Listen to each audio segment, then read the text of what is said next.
ಸ್ನೇಹಿತರೆ, petrol, diesel ಮತ್ತು LPG ಈ ಮಧ್ಯಪ್ರಾಚ್ಯ ಯುದ್ಧ ನಡೆದಂಥ ಸಂದರ್ಭದಲ್ಲಿ ಅತಿ ಹೆಚ್ಚು ಹೊಡೆತವನ್ನು ತಿಂದಿರ್ತಕ್ಕಂಥದ್ದು LPG ವಾಹನದ ಚಾಲಕರು ಮತ್ತು ಮಾಲೀಕರು. ಇವತ್ತು LPG ವಾಹನಗಳಿಗೆ ಸಂಬಂಧಪಟ್ಟಂತೆ ಅವರ ಸಮಸ್ಯೆಗಳನ್ನು ಕೇಳೋರೇ ಇಲ್ಲ. ಯಾವ ರೀತಿ ಆಗ್ಬಿಟ್ಟಿದೆ ಅಂದರೆ, ಸರ್ಕಾರಗಳು ಬದುಕಿದ್ದು ಸತ್ತೋದವ ಅನ್ನೋ ಲೆಕ್ಕಕ್ಕೆ ಆಗೋಗ್ಬಿಟ್ಟಿದೆ.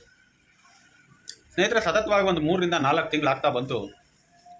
ಈ LPG ವಾಹನಗಳನ್ನ ಇಟ್ಕೊಂಡಿರೋರ ಪಾಡು ನಾಯಿ ಪಾಡ್ಗಿಂತಲೂ ಕಡಿಯಾಗಿ ಭಾಳ ಪರಿಸ್ಥಿತಿಗೆ ಬಂದೋಗ್ಬಿಟ್ಟಿದೆ. ಪ್ರತಿ ದಿನವೂ ಕೂಡ ಒಬ್ಬ ವೆಹಿಕಲ್ ಇಟ್ಕೊಂಡಿರೋನು 500 ರೂಪಾಯಿ ಕಡಿಮೆ ಗ್ಯಾಸ್ ಹಾಕೊಂಡು ಬೆಂಗಳೂರಲ್ಲಿ ಓಡ್ಸೋಕ್ಕೆ ಆಗ್ತಾಯಿಲ್ಲ. ಈಗಿರೋ ಅಂಥ ಟ್ರಾಫಿಕ್ಕು, ಅಲ್ಲಿ ಬರ್ತಾ ಇರೋಂಥ ಮೈಲೇಜು, ರೇಟು, ಮುಖ್ಯವಾಗಿ 56 ರೂಪಾಯಿ ಇದ್ದಂತಹ LPG ರೇಟ್ ಇವತ್ತು 95 ರೂಪಾಯಿ ಇದ್ದರೆ, ಸತತವಾಗಿ 40 ರೂಪಾಯಿ ಕಣ್ಣಿ ಕಂಡಂಗೆ ನಾವು ಒಂದು ಲೀಟ್ರಿಗೆ ಅತಿ ಹೆಚ್ಚನ್ನು ಕೊಡ್ತಾ ಇದ್ದೀವಿ. ನಾವು ಅಂದರೆ ನಾನು ಒಬ್ಬನೇ ಅಲ್ಲ, ನನ್ನಂಥ ಸಾವಿರಾರು ಜನ ಚಾಲಕರುಗಳು ಇವತ್ತು ಆ ಪರಿಸ್ಥಿತಿಗೆ ಬಂದು ಹೋಗ್ಬಿಟ್ಟಿದ್ದಾರೆ. ಯಾವುದ್ರ ವಿರುದ್ಧವಾಗಿಯೂ ಕೂಡ ಚಾಲಕರುಗಳ ಧ್ವನಿ ಎತ್ತಿದ್ದು ವಿಧಾನಸೌಧದಲ್ಲಿ ಕೂತಿರೋ, ಕಲ್ಲು ಕಟ್ಟಡದಲ್ಲಿ ಕೂತಿರೋ ಕಿವಿಗೆ ಬೀಳ್ತಾ ಇಲ್ಲ. ಮತ್ತು ಆಫೀಸರ್ಗಳಿಗೆ ಇದ್ರ ಬಗ್ಗೆ ಯಾವುದೇ ರೀತಿಯಾದ ಅರಿವು, ಜ್ಞಾನ ಅಂತಕ್ಕಂಥದ್ದೇ ಅವ್ರಿಗೆ ಇಲ್ಲ. ಅವ್ರಿಗೇನು ತೆರಿಗೆ ಬಂದುಬಿಟ್ರೆ ಸಾಕು, ಬೇರೆ ಏನಾದರೂ ಆಗೋಗ್ಬಿಡ್ಲಿ ರೋಡಲ್ಲಿ, ನನಗೂ ಇದಕ್ಕೂ ಸಂಬಂಧವೇ ಇಲ್ಲ ಅನ್ನೋ ರೀತಿಯಲ್ಲಿ ಇರ್ತಕ್ಕಂತಹ ಭ್ರಷ್ಟ ಅಧಿಕಾರಿಗಳು.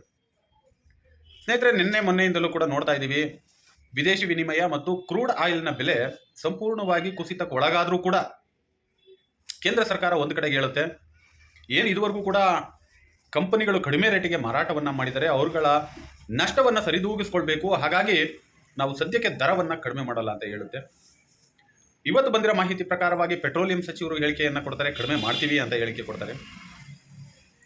ಪೆಟ್ರೋಲಿಯಂ ಉತ್ಪನ್ನವನ್ನು ಇಡೀ ದೇಶಾದ್ಯಂತ ಸಪ್ಲೈ ಮಾಡಿದಂತಹ ಕಂಪನಿಗಳು ಲಾಸಲ್ಲಿದ್ದಾವೆ ಅಂತ ಹೇಳಿ ಅವರ ನಷ್ಟವನ್ನು ಸರಿದೂಗಿಸಿಕೊಳ್ಳೋದಕ್ಕೆ ಅನುಮತಿಯನ್ನು ಕೊಡುವಂತಹ ಕೇಂದ್ರ ಸರ್ಕಾರಗಳು ಸತತವಾಗಿ ಒಬ್ಬ ಚಾಲಕನ ನಷ್ಟವನ್ನು ಯಾರು ಸರಿದೂಗಿಸ್ಕೊಡ್ತಾರೆ ಅಂತಕ್ಕಂಥದ್ದು ಇಲ್ಲೊಂದು ಬಹುದೊಡ್ಡ ಪ್ರಶ್ನೆಯಾಗಿ ಉಳಿಯುತ್ತೆ.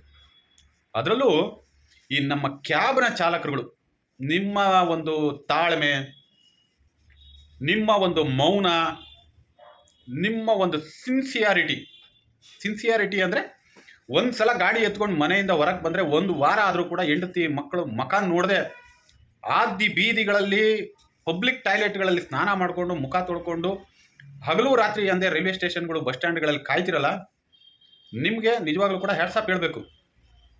ಇಷ್ಟೊಂದು ದರ ಏರಿಕೆ ಆದರೂ ಕೂಡ ಒಂದು ತುಟಿಕ್ ಪಿಟಿಕ್ ಅಂದೆ ಅವ್ರು ಕೊಟ್ಟ ರೇಟನ್ನು ತಿನ್ಕೊಂಡು ಉಣ್ಕೊಂಡು ಆರಾಮಾಗಿದ್ದೀರಾ. ಕಂಪನಿಗಳು ಹೇಳಿದ್ದನ್ನು ಚಾಚೂ ತಪ್ಪದೆ ಕೆಲಸ ಮಾಡ್ತಾ ಇದ್ದೀರಾ ಅಂದರೆ, ನಿಮ್ಮ ಬಂಡವಾಳ ಹಾಕಿರೋದಕ್ಕೆ ನಿಮಗೆ ಆ ಬಂಡವಾಳದ ಹಣದ ಮೌಲ್ಯ ಮತ್ತು ನಿಮ್ಮ ಕೆಲಸ ಸಮಯದ ಯೋಗ್ಯತೆ ಎರಡೂ ಕೂಡ ನಿಮಗೆ ಗೊತ್ತಿಲ್ಲ ಅಂತ ಅಂದ್ಕೊಳ್ತೀನಿ. ಇವತ್ತು ರಾಜ್ಯ ಸರ್ಕಾರಗಳು ಒನ್ ರೇಟ್ ಒಂದು ಸಿಟಿಯನ್ನು ತಗೊಂಡು ಬಂದು 24 ರೂಪಾಯಿ ಕಡಿಮೆ ಓಡಿಸ್ಲೇಬಾರ್ದು ಅಂತ ಹೇಳಿದ್ರು ಕೂಡ ನಿಮ್ಗೆ ಅದನ್ನು ಕೇಳೋದಕ್ಕೆ ಬಾಯಿ ಬರಲ್ವಲ್ಲ. ನೀವು ನಿಜವಾಗ್ಲೂ ಕೂಡ ಗ್ರೇಟ್. ನಾವು ಆಲ್ರೆಡಿ ಒಂದು ಹೆಜ್ಜೆ ಮುಂದೆ ಹೋಗ್ಬಿಟ್ಟು 50 ರೂಪಾಯಿ ಮಿನಿಮಮ್ಮು, 25 ರೂಪಾಯಿ ಕಿಲೋಮೀಟರ್ ಆಗಬೇಕು ಅಂತ ಕೇಳಕ್ಕೆ ಹೊರಟಿದ್ದವರು, ನಿಮಗೆ ಕೊಟ್ಟಿರೋದು 24 ರೂಪಾಯಿನೇ ತಗೊಳಕ್ಕಾಗ್ತಾ ಇಲ್ಲ ನಿಮ್ಮ ಕೈಲಿ. ಯಾರು ಎಲ್ಲಿಂದ ಚುಚ್ಚಿದ್ರು ಕೂಡ ಉಸಿರಾಡ್ತಾ ಇದ್ದೀನಿ ಅಂತ ಉಸಿರಾಡ್ತಾ ಇದ್ದೀರಾ. ಅಡಿಯಿಂದ ಮುಡಿ ತನಕ ಚುಚ್ಚುತ್ತಾನೆ ಅವರೇ, ಆದರೂ ಕೂಡ ಉಸಿರು ಮಾತ್ರ ಬದುಕಿದೆಯಲ್ಲ ಅಂತೇಳಿ ಉಸಿರಾಡ್ತಾ ಇದ್ದೀರಾ. ನಿಮ್ಮ ಒಂದು ತಾಳ್ಮೆಗೆ ನಿಜವಾಗ್ಲೂ ಕೂಡ ಗ್ರೇಟ್ ಹೇಳಬೇಕು ಮತ್ತು ಸೆಲ್ಯೂಟ್ ಹೇಳಬೇಕು. ಇವತ್ತು LPG ಚಾಲಕರುಗಳು ಬಾಳು ಬರ್ಬಾದ್ಲಾಗ್ಬಿಟ್ಟಿದೆ. ನಾವು ಹಂಗಾಗಿ ಧ್ವನಿ ಎತ್ತುತ್ತಾ ಇದ್ದೀವಿ. ಇನ್ನು ನಮ್ಮ CNG ರೇಟು ಕೇವಲ 7 ರೂಪಾಯಿ ಏರಿಕೆ ಆಯಿತು. ನಮ್ಮ ಅಣ್ಣ ತಮ್ಮಂದಿರು ನಿಜವಾಗ್ಲೂ ಕೂಡ ಧ್ವನಿ ಎತ್ತಿದ್ರು. 7 ರೂಪಾಯಿ ದರ ಏರಿಕೆ ಆಗಿದ್ದಕ್ಕೇನೆ ಧ್ವನಿ ಎತ್ತಿದ್ರು. ಆದರೆ 40 ರೂಪಾಯಿ ಜಾಸ್ತಿ ಕೊಟ್ಟು ಕೂಡ ನಾವು ಇನ್ನೂ ಬದುಕಿದ್ದೀವಿ. LPG ವಾಹನದ ಚಾಲಕರುಗಳು ಇನ್ನೂ ಬದುಕಿದ್ದಾರೆ ಬೆಂಗಳೂರಿನಲ್ಲಿ. ಅವರ ಧ್ವನಿ ಕೇಳಬೇಕಾದ ಜಾಗದಲ್ಲಿ ಕೇಳ್ತಾ ಇಲ್ಲ, ನಿಮಗೆ ಮಾತಾಡಬೇಕಾದ ಜಾಗದಲ್ಲಿ ಮಾತಾಡೋಕ್ಕೆ ಬರ್ತಾ ಇಲ್ಲ. ಹಾಗಾಗಿ ನಿಮ್ಮ ಈ ಮೌನಗಳನ್ನ ನಿಜವಾಗ್ಲೂ ಕೂಡ ಎರಡೂ ಸರ್ಕಾರಗಳು, ಅದು ಕೇಂದ್ರ ಸರ್ಕಾರ ಆಗಲಿ ರಾಜ್ಯ ಸರ್ಕಾರ ಆಗಲಿ, ಎರಡೂ ಸರ್ಕಾರಗಳು ಕೂಡ ಎನ್ಕ್ಯಾಶನ್ನು ಮಾಡಿಕೊಂಡು ನಿಮ್ಮಿಂದ ಸಿಕ್ಕುವ ಅಷ್ಟೂ ರಸವನ್ನು ಹಿಂಡ್ತಾ ಇದ್ದಾರೋ ವಿನಃ ಇಲ್ಲಿ ಯಾರಿಗೂ ಕೂಡ ಸಪೋರ್ಟ್ ಮಾಡಬೇಕು ಅಂತಕ್ಕಂತಹ ಉದ್ದೇಶವನ್ನು ಇಟ್ಕೊಂಡು ಮಾಡ್ತಾ ಇಲ್ಲ. ತಾವು ನೋಡಿದ್ದೀರಾ, ರಾಜ್ಯದಲ್ಲಿರೋ ಅಂತಹ ವಿರೋಧ ಪಕ್ಷವಂತಗೂ ಉಸಿರೇ ಬಿಡಲ್ಲ ಅಂತದೆ.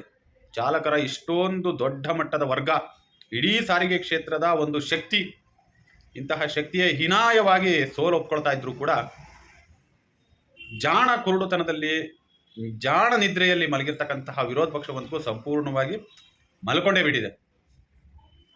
ಏನೇ ಆಗಲಿ ಸ್ನೇಹಿತರೆ, ನೋಡೋಣ ನಿಮ್ಮ ಮುಂದಿನ ದಿನಗಳಲ್ಲಿ ನಿಮ್ಮ ಧ್ವನಿ ಹೇಗಿರುತ್ತೆ ಅಂತಕ್ಕಂಥದ್ದನ್ನು ಕಾದು ನೋಡೋಣ.